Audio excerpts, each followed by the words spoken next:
We have a designer on stage, so welcome, designer. Thank you very much.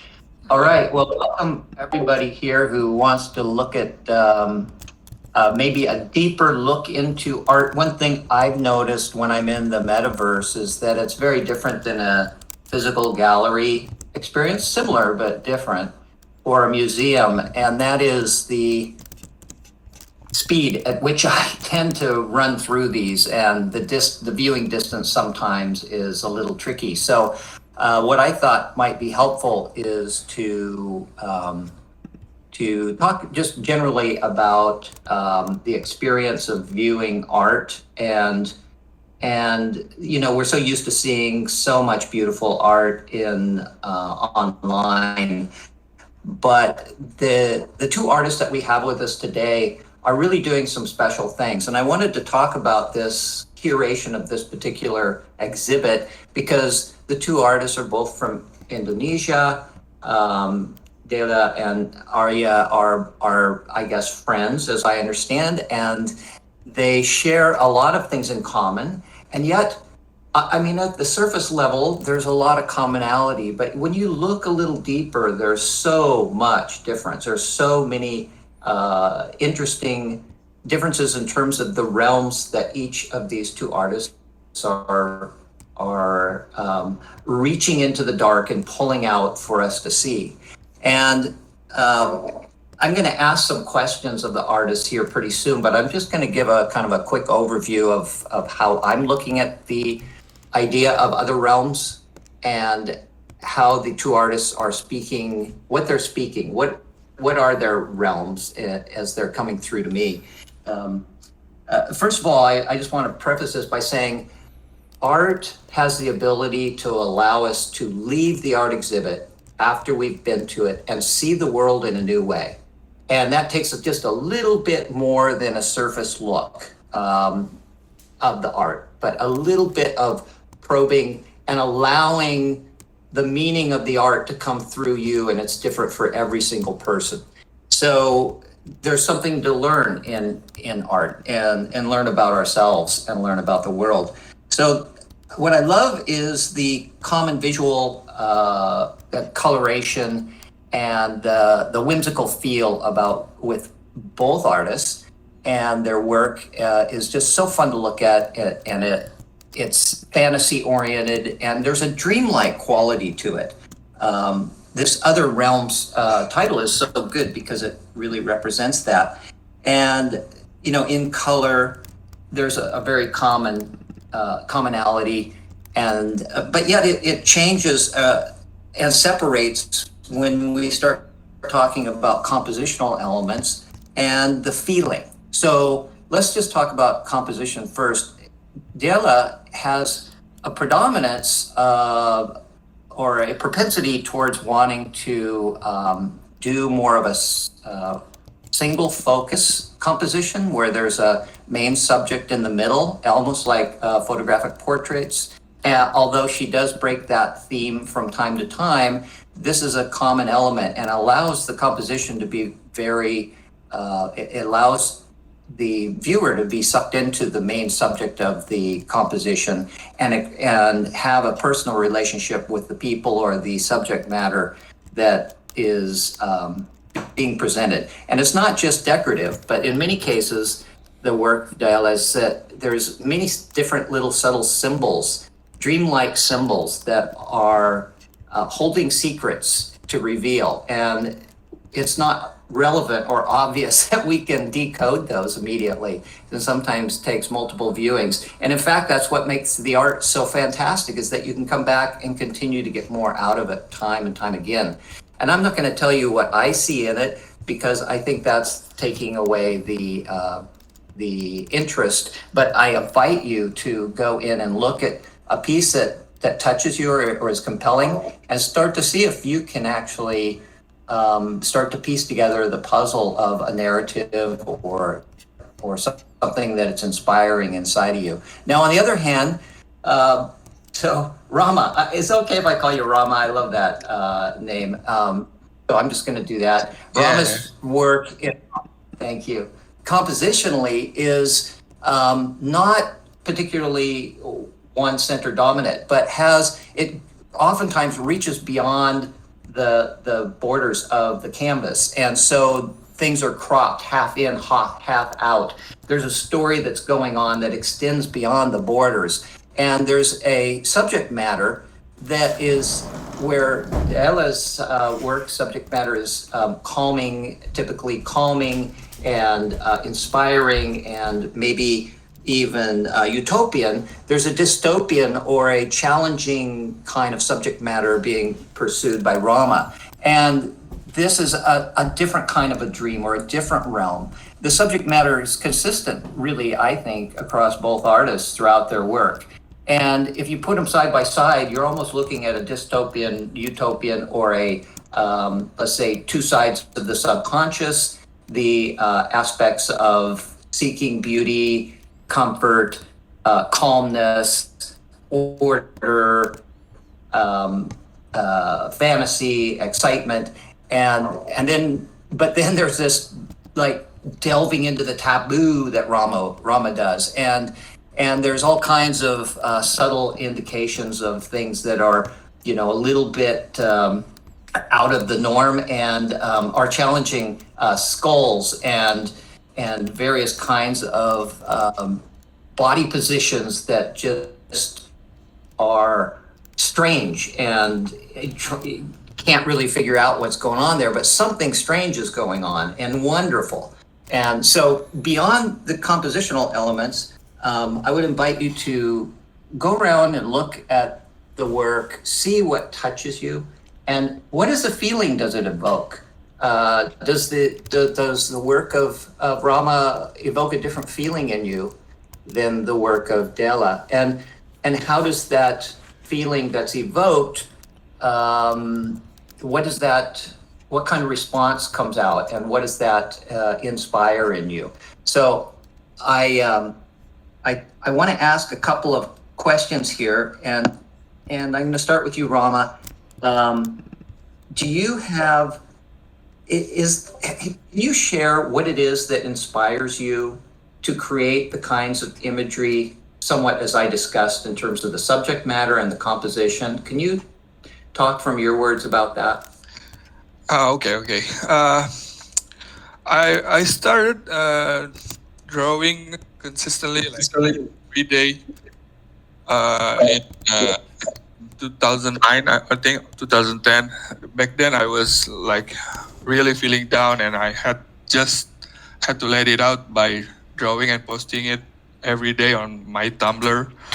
So I think my drawing base is inspired from my mood and emotional condition at that time, and I tend to let my lines and composition wander around just like whatever, and put some dark humor on it or sarcasm.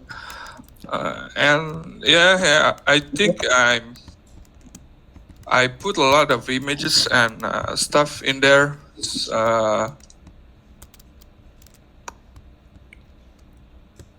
Wait. Hello? Can you hear me? Your voice is breaking up. Oh, we hear you, Rama. Oh, okay. Cool. Yeah, I put a lot of stuff in it, and sometimes depicting like chaos or something, but I always put something calm in there. It's like when world blow up, but some people just hang around there calmly, something like that. Wow, that's interesting. So while there's all of this imagery that has challenging references to it in terms of our cultural taboos, there's also this idea of sitting in the middle of all that swirling craziness and Yes. Excellent. Wow, because that was another question I wanted to ask, and I'm going to do the same with you, Dela. But is there a message that you're trying to pass through or put forth? Me? Roma, yes, you first. Yeah. And Yeah. then Okay.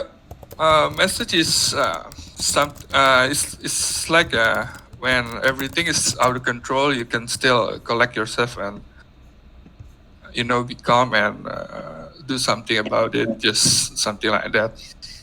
So even you can enjoy the chaos around you. Something. wow, that's pretty profound, actually quite beautiful. And it sounds like, I think you said you're going to be entering the crypto world, Ethereum world soon. So you'll definitely need to exercise that in this craziness of Ethereum.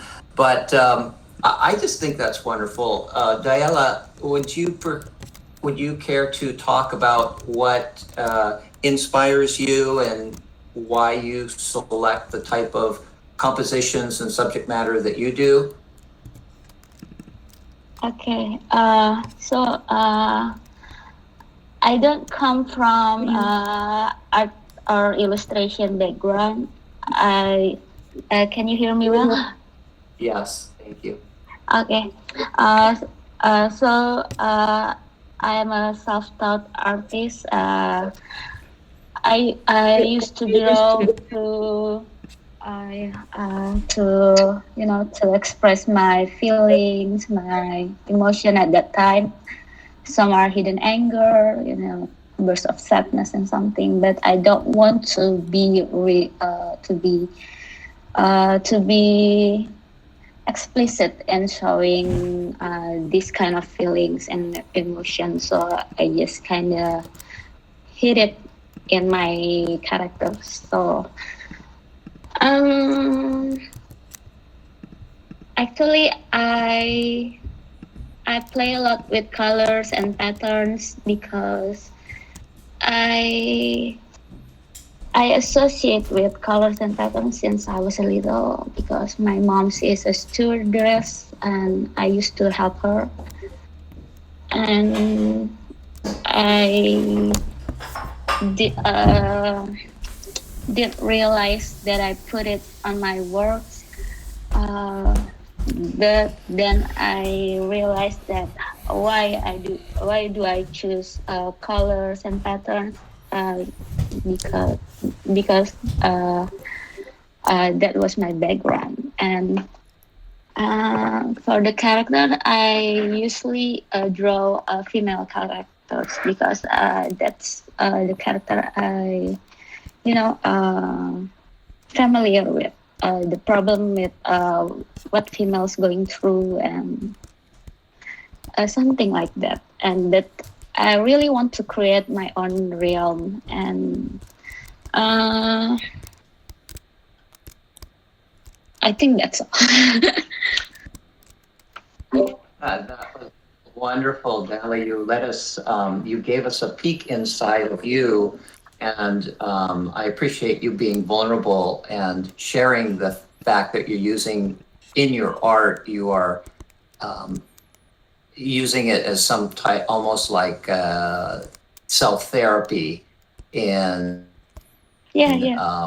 working through. Yeah, there's so many sides of what art can do. Do you have a message that you're trying to that you'd like people to walk away with?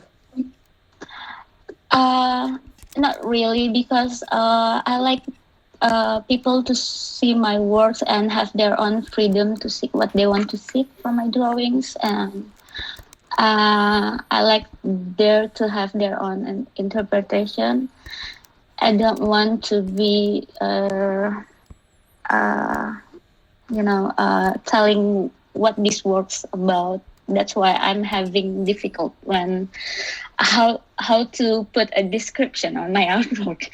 I don't do well with with words. So I that's why I visualize everything in my mind. So that's why also I like people to interpret my works with their own thoughts. Yeah, I that's why we're artists, right? Is that we communicate visually.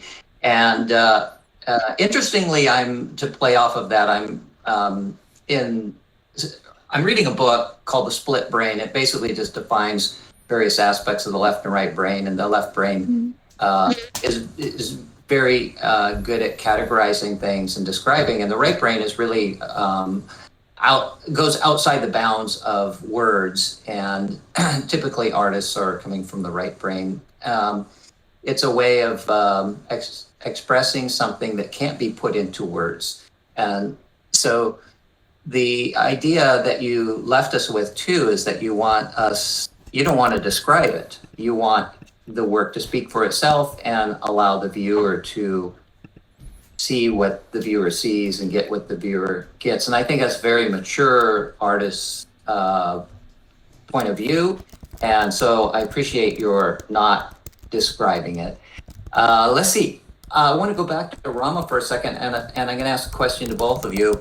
But this one is, what, as an artist, and we're all, been around in the traditional art world, or at least viewing it, and in some way part of the analog version of art and galleries and museums.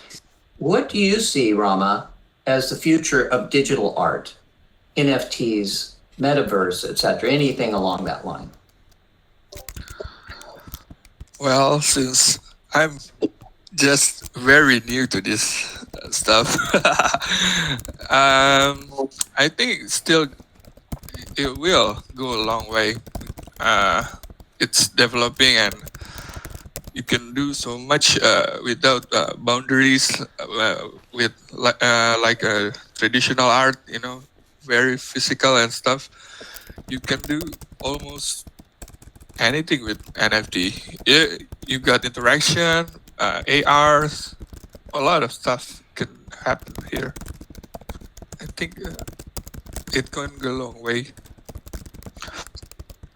Yeah, that's cool. Bringing up AR, and of course, there's so many, as you say, so many things could be done with NFTs. The fractalization of NFTs, the particular smart contract that allows return of value to the artist over time.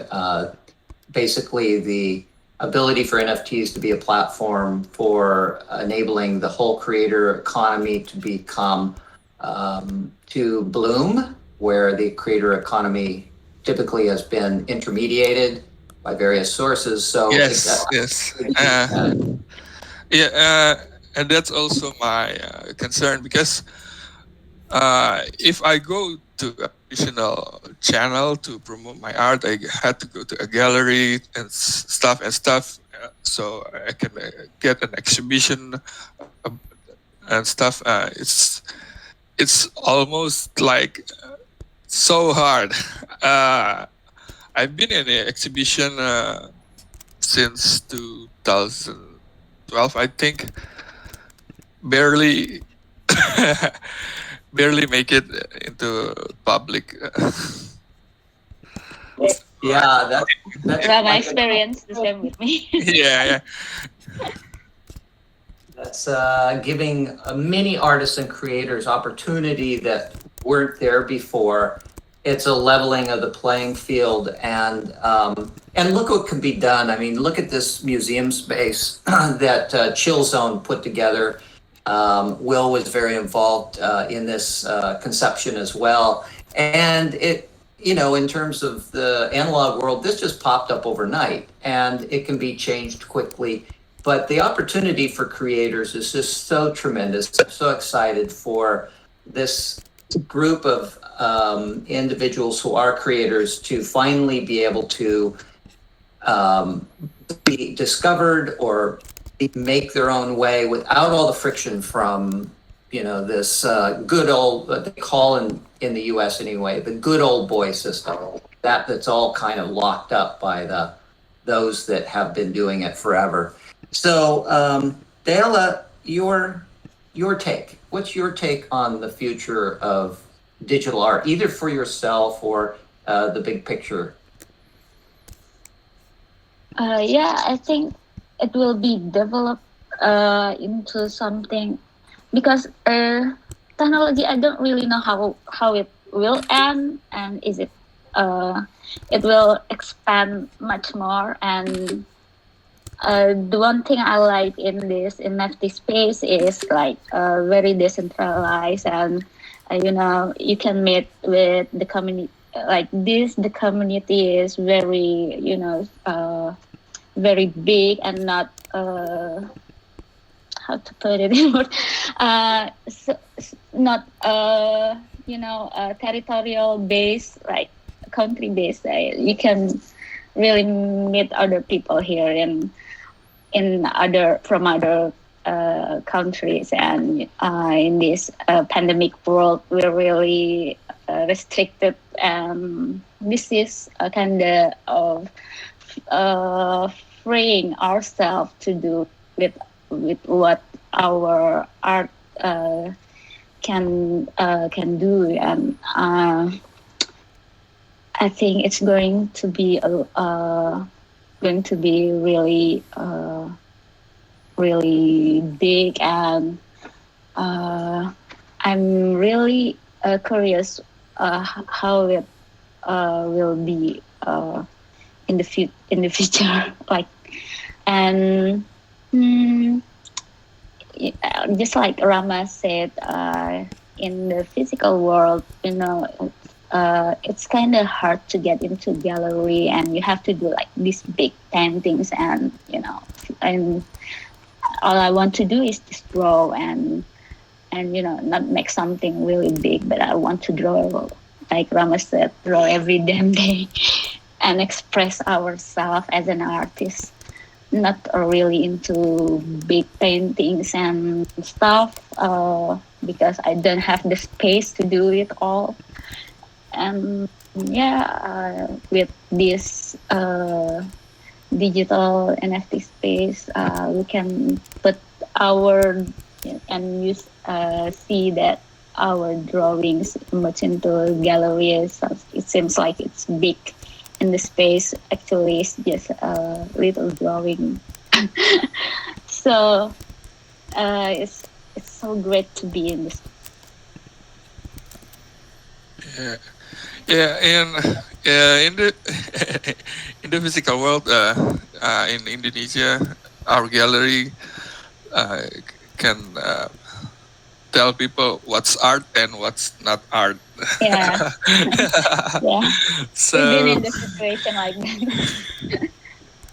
Yeah, our digital works not really that valued in physical galleries. So to be valued in this space and people appreciate it, it's really heartwarming, and it makes our confidence level to make more works.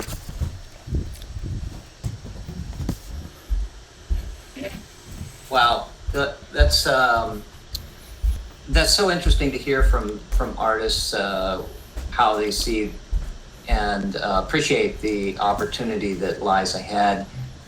I think that it would be interesting to open this up questions to the audience. If you two are okay with that, is that okay, or do you prefer to not do that? Yes, sir. That's good. Okay. All right. So I'd like to just turn this back over to Will in a second. I just want to say one thing before Will coordinates the questions from the audience for the artists, and that is that if you enjoy the artist's work, I want to make sure that there's a chance somewhere at the end that the artist can just tell the audience where they can go to see more, or a link or something like that can be provided.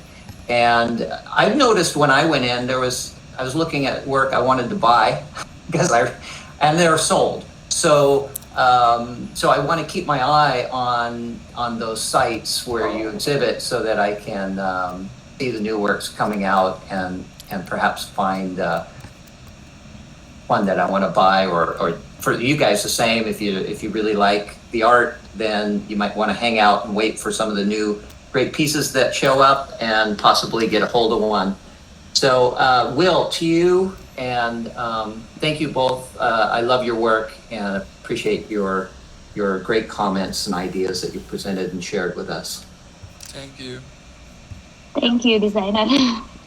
Yeah, thank you, designer. That was actually incredible. Really, really great to get into this depth. And to you guys, I will just say to the audience, you just need to press the little hand symbol to request to ask a question if you've got a question for these incredible artists. And while we wait for anyone to ask a question, I'll just say, yeah, you guys should feel confident, because from my perspective, my interpretation, I'm just fascinated by every one of your pieces, the depth, the color. I just love all of them, and yeah, we're going to be sharing your links in the Discord and on Twitter as well. Yeah, annoyingly sold out, a lot of them, so I'll be looking forward eagerly to more work from you guys, because I definitely want to add some of these to my collection. Yeah. So anyone for the audience, please raise your hand if you've got a question.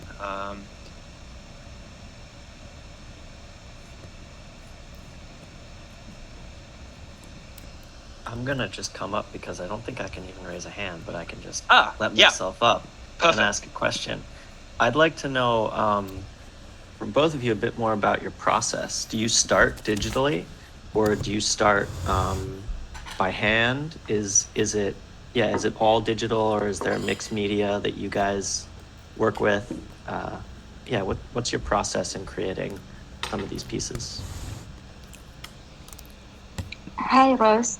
I used to work manually with pencil and paper and markers. But then I worked as an illustrator in a retail company, so I didn't really have the time to put my traditional work. So since 2008, I guess I started drawing digitally, but also still sometimes if I have the time to make traditional works, I still do traditional works, and for the physical works, lately I usually use fabrics to make an artwork, but I haven't put it on NFT space. Yeah, that's my process. I used to work with iPad and Wacom for digital works.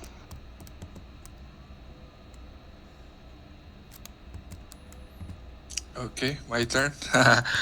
I used to draw on my sketchbook for concept and stuff, but since there's Procreate now, so I just have a marker and post it to draw a concept or some layouts. That's why they were all square, almost all of them.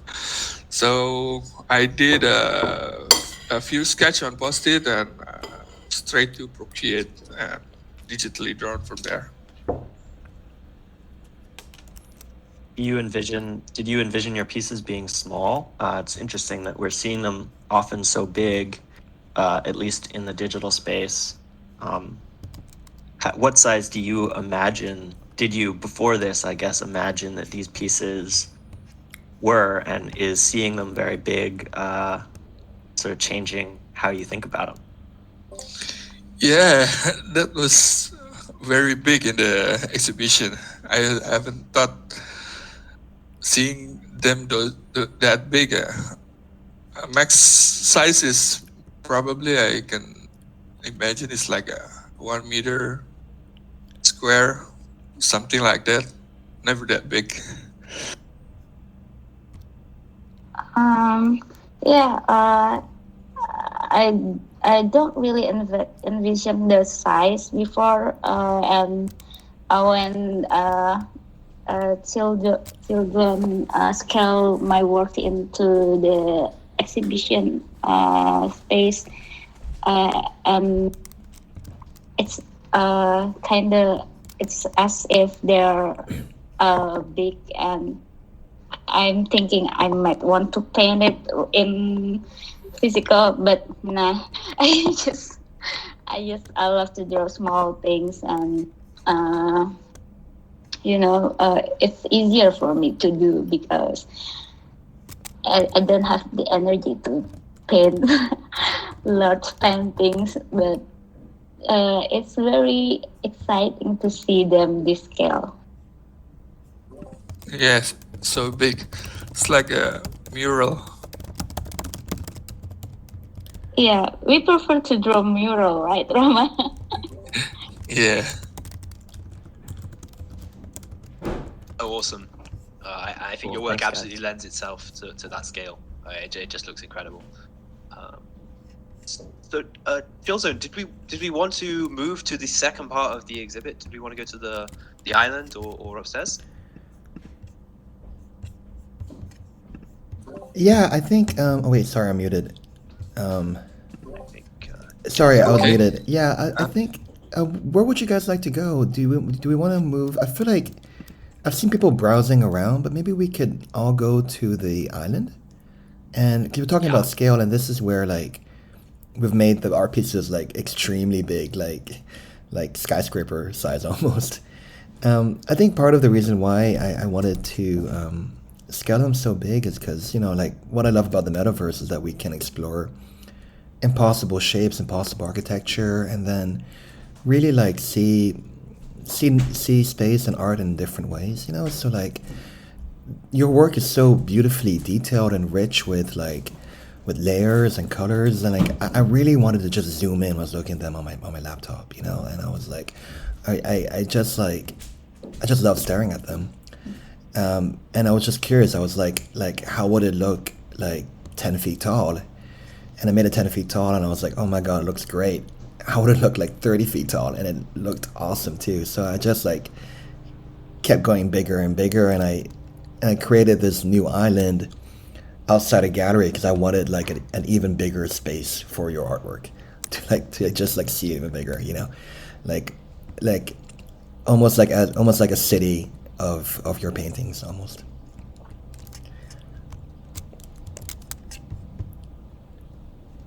And a part of like the concept behind like maybe just talking about like our museum and this like space here is like we'd love to like experiment with the metaverse and like try new things out that haven't been done yet because this is such a new platform, so like I'd love for this gallery and this island to be used for like pushing the boundaries of what like how art can be displayed. Like it's free to change the building. The architecture usually traditionally the painting fits into the building, but now the building can adapt to the artwork. Like the architecture can be reshaped to best exhibit your work, and we could even actually make like like large scale installations or things like that. So I'm definitely like I'd love to like collaborate with you guys more or other artists, to like see how we can have fun in the metaverse and make something really experientially exciting.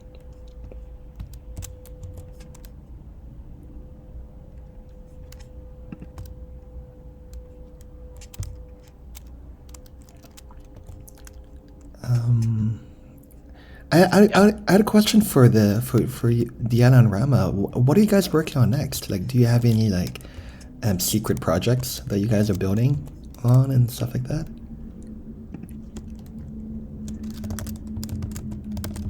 Or anything that you decided on building? I I have this community in Indonesia, Metarupa. We kind of want to do some collectibles,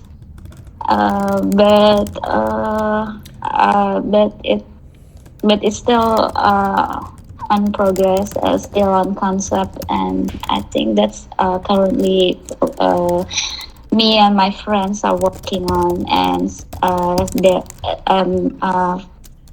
makes an event on Hikatnung for our Independence Day, Indonesian Independence Day. So some Indonesian artists will make tribute artwork for celebrating our Independence Day.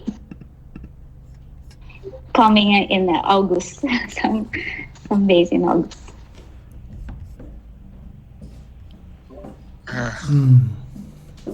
Well,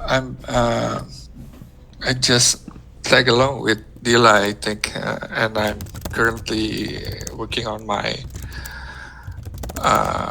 one piece for foundation and non-origin. That's it.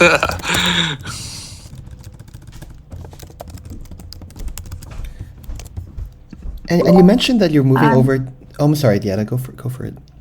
Sorry. No, go for it. Oh no, I was curious. Rama, you're moving over to the Ethereum space soon. Like, does like the different like blockchain platform affect your like what art you choose to create for it? You know, like what you're creating for like Ethereum versus what you're creating for Tezos, or choosing to exhibit on Tezos or Ethereum. Yeah, because they taught me to differentiate my art between the two of it. So I'm probably gonna be more details and big because it's only one edition. So probably gonna go bigger and put more details on it, stuff.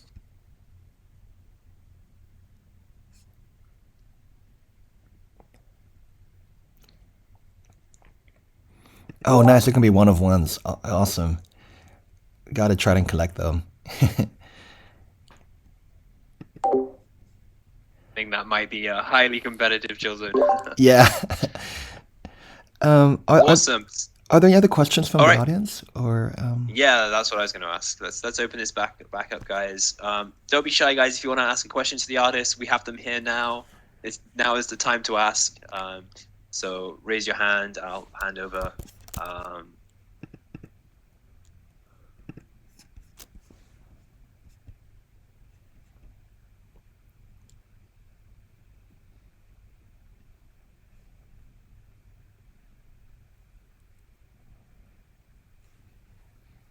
I guess I have a question. Yeah, I saw some of your work is animated, right? I was wondering what your thoughts are on that as the medium that the digital unlocks, and how you said about going for one or static or animated, one or the other.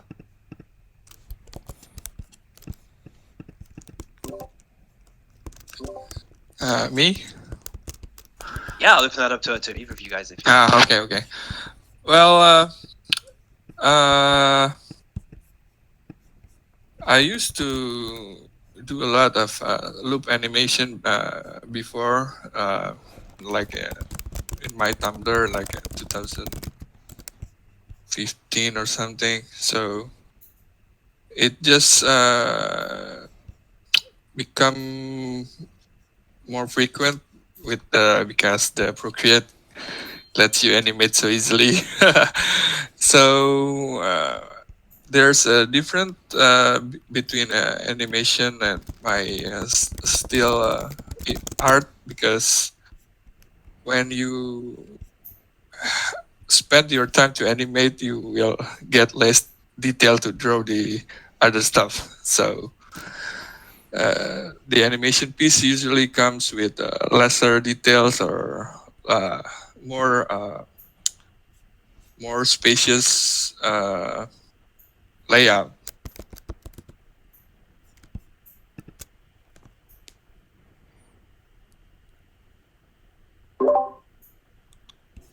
For my works, I cannot animate actually, so I just know how to to animate my drawings on Procreate, and it's just moved like so weird.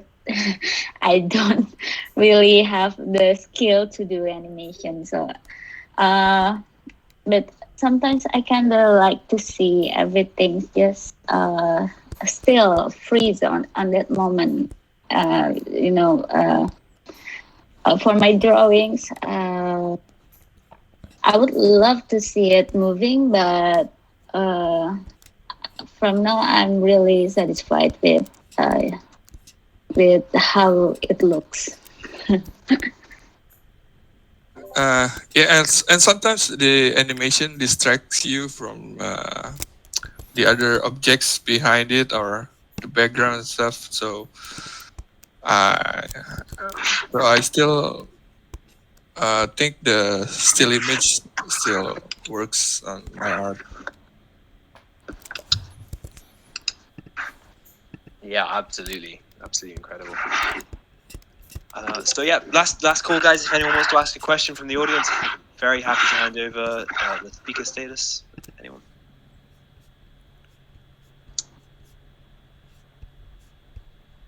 I have one more question.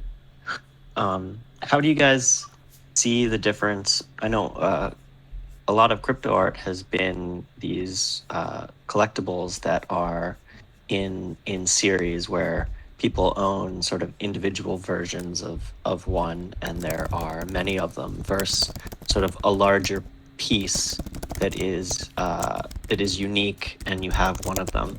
Do you guys, when you're thinking about working in the space, do you prefer one or the other, or are they both ways that you can explore creating your art differently?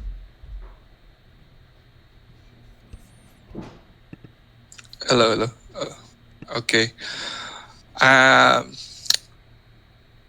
when I used to exhibit back in the day, was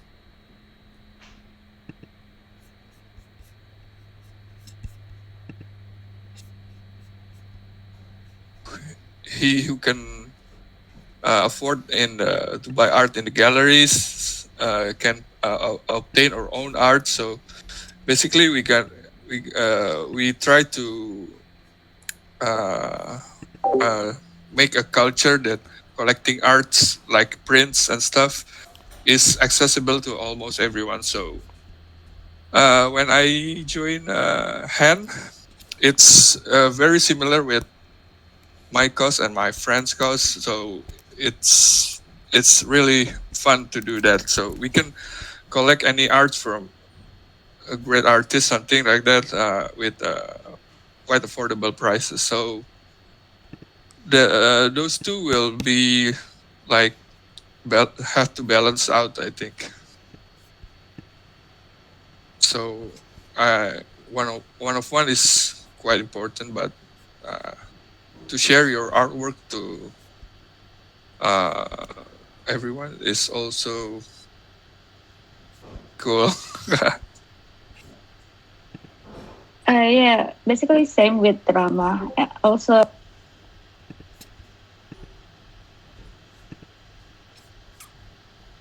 only I became a creator, but also I now have the chance to experience as a collector too, especially in Hikatman.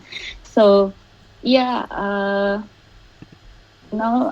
in physical works, it's kind of expensive to buy, original work or even the art prints. We usually just trade our works with like me and Rama. We trade our sketches or drawings, but to buy original works in the physical world is kind of expensive to me. So when I actually can buy, like Dalek artworks or some artists that I have admired their work for a long time and see they're doing editions and I can afford it now. It's kind of awesome, and hey, I have his art on my collection. So, their arts in my collection, and that's a very new experience for me, and I'm really enjoy it. I have a question for either of you or both of you. Do you have any advice for any of the artists out there in the audience who are listening in terms of that may want to get involved in the digital NFT art world? I'm still new to this, so I I better listen to Dila says. Well, I'm new to this too, Rama. It's like only for like 3 months now. So my I'm 1 month. advice is, I don't know. Maybe my advice is to create and make friends, and the NFT space is all. I When I jump in, all I see is community based. So make friends with everyone, and just relax. And uh, if you there's some particular things I see, like if you don't make sales and you just want to quit it and leave the maybe it will bring you down or something like that. I Because I know how hard to make sell for artists, and to selling your works, because uh, you have to do certain things like promoting your work, and it's kind of hard for an artist, and even to speak about their work is kind of hard. And so I think just be patient, and just take it easy and have fun. Don't push yourself too hard. And yeah, I think that's my advice. Oh, thank you. Connect with people. Also connect with people and take and give. Yeah, I think that's excellent advice, and really positive. And I really appreciate what you were saying before about the space, keeping it accessible, and I think that's just so wonderful to hear. And the community side as well, couldn't agree more. This space is all about meeting people and getting involved in the community. And yeah, we're so stoked to have you guys here and to make this connection, and to hopefully work together long into the future of your like incredible careers, because it's just such a joy to have you guys here and to share your work with everyone and to hear Yeah. more about your thoughts. Yeah, we really appreciate you guys want to highlight our works and make this exhibition. And you know it's really so much things you guys do, and we really appreciate it, and thankful and grateful to become the part of your exhibition. And thank you.